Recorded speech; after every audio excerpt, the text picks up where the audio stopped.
pengalamatan jaringan. Selamat datang. Pernah kepikiran nggak gimana caranya email atau pesan WhatsApp itu bisa nyampe tepat ke HP kamu dan bukannya malah nyasar ke laptop tetangga?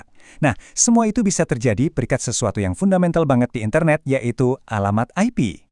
Pertanyaannya kedengaran simpel ya, tapi coba bayangin, di lautan digital yang isinya miliaran perangkat ini, gimana tiap data tahu persis harus pergi kemana?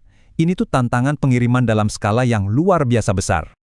Dan solusinya ternyata mirip banget sama sistem yang udah kita kenal ratusan tahun, layanan pos. Anggap aja setiap data yang kamu kirim atau terima itu sebuah surat. Dan internet adalah sistem pos global raksasa. Yap, untuk ngirim surat, kita butuh alamat yang jelas. Di dunia digital, alamat itu namanya alamat IP atau Internet Protocol. Versi yang paling umum kita lihat, IPv4. Bentuknya kayak 4 kelompok angka gini. Setiap perangkat yang nyambung ke jaringan, HP, laptop, bahkan smart TV, pasti punya satu alamat unik. Oke, sekarang yuk kita bedah alamat ini lebih dalam. Sama kayak alamat rumah kita, alamat IP itu sebenarnya terdiri dari dua bagian informasi yang penting banget. Jadi, alamat ini punya dua tugas. Bagian pertama itu ID jaringan. Ini fungsinya kayak nama jalan. Semua perangkat di jaringan rumahmu misalnya bakal berbagi nama jalan yang sama. Bagian kedua adalah ID host. Nah, ini baru nomor rumah unik kamu di jalan itu. Jadi, ID jaringan buat ngenalin jaringannya, ID host buat nunjuk ke perangkat spesifikmu. Coba lihat contoh ini di alamat 192.168.1.10.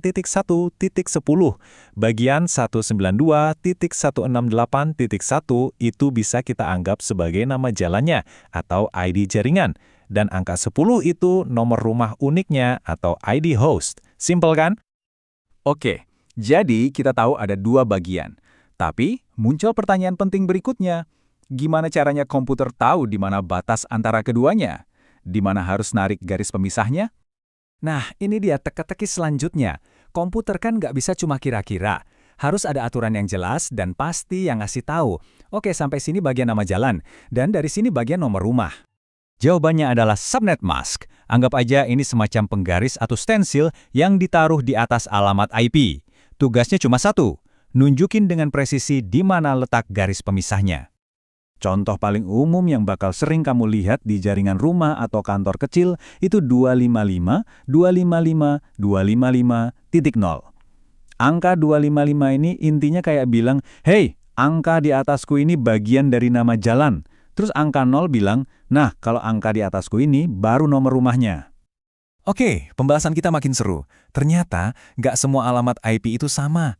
Ada perbedaan besar antara alamat yang kamu pakai di dalam rumah dengan alamat yang dilihat oleh seluruh dunia di internet. Ada yang namanya alamat IP pribadi. Ini alamat yang dipakai di dalam jaringan lokalmu, kayak memo yang cuma muter-muter di dalam kantor. Alamat ini nggak unik di seluruh dunia. Sebaliknya, alamat IP publik itu adalah alamat unikmu di internet global, kayak alamat di kartu pos yang bisa dikirim kemana aja. Inilah cara dunia luar ngelihat seluruh jaringan rumahmu.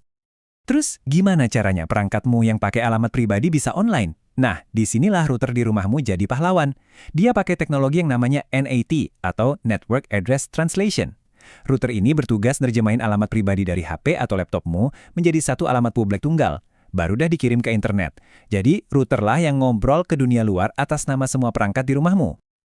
Kadang-kadang, kalau jaringannya udah gede banget, kayak di perusahaan besar, satu komplek perumahan aja rasanya kurang terorganisir. Mereka butuh cara untuk memecah jaringan raksasa mereka jadi lingkungan-lingkungan yang lebih kecil dan lebih rapi. Proses ini namanya subnetting. Coba bayangin kamu punya satu komplek apartemen super besar.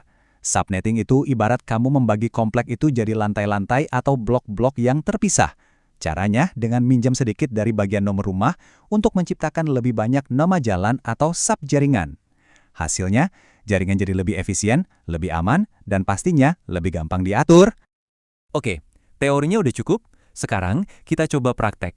Gimana sih cara menemukan semua informasi ini di komputermu sendiri? Ini skill dasar yang berguna banget loh. Kalau kamu pakai Windows, caranya gampang banget. Buka aja command prompt, terus ketik satu perintah simpel ini, ipconfig. Nanti semua detail konfigurasi jaringanmu bakal muncul. Dan ini dia yang bakal kamu lihat. Ada alamat IPv4. Itu nomor rumah spesifik komputermu, terus ada subnet mask, si garis pemisah yang tadi kita bahas, dan default gateway. Ini biasanya alamat routermu yang berperan sebagai kantor pos lokal, tempat semua data keluar dan masuk. Selain cuma ngelihat alamat, kamu juga bisa ngetes koneksi loh. Caranya pakai perintah ping. Misalnya, kamu ngeping alamat Google. Itu ibaratnya kamu ngirim surat tes singkat dan nunggu balasan buat mastiin jalur pengiriman datamu lancar. Ini alat diagnosis yang simple tapi ampuh banget. Jadi apa inti dari semua ini? Poin krusialnya adalah, kalau kamu udah paham konsep pembagian antara ID jaringan dan ID host, kamu sebenarnya udah siap buat mengkonfigurasi perangkat jaringan apapun. Ini adalah fondasi dari segalanya. Dari analogi surat yang sederhana sampai lihat langsung perintah di terminal, sekarang kamu jadi tahu kan, ada struktur tersembunyi yang bikin dunia digital kita bisa berjalan. Jadi, dengan pemahaman baru ini, coba deh pikirin lagi semua koneksi yang kamu buat setiap hari. Kira-kira, paket datamu selanjutnya mau dikirim kemana?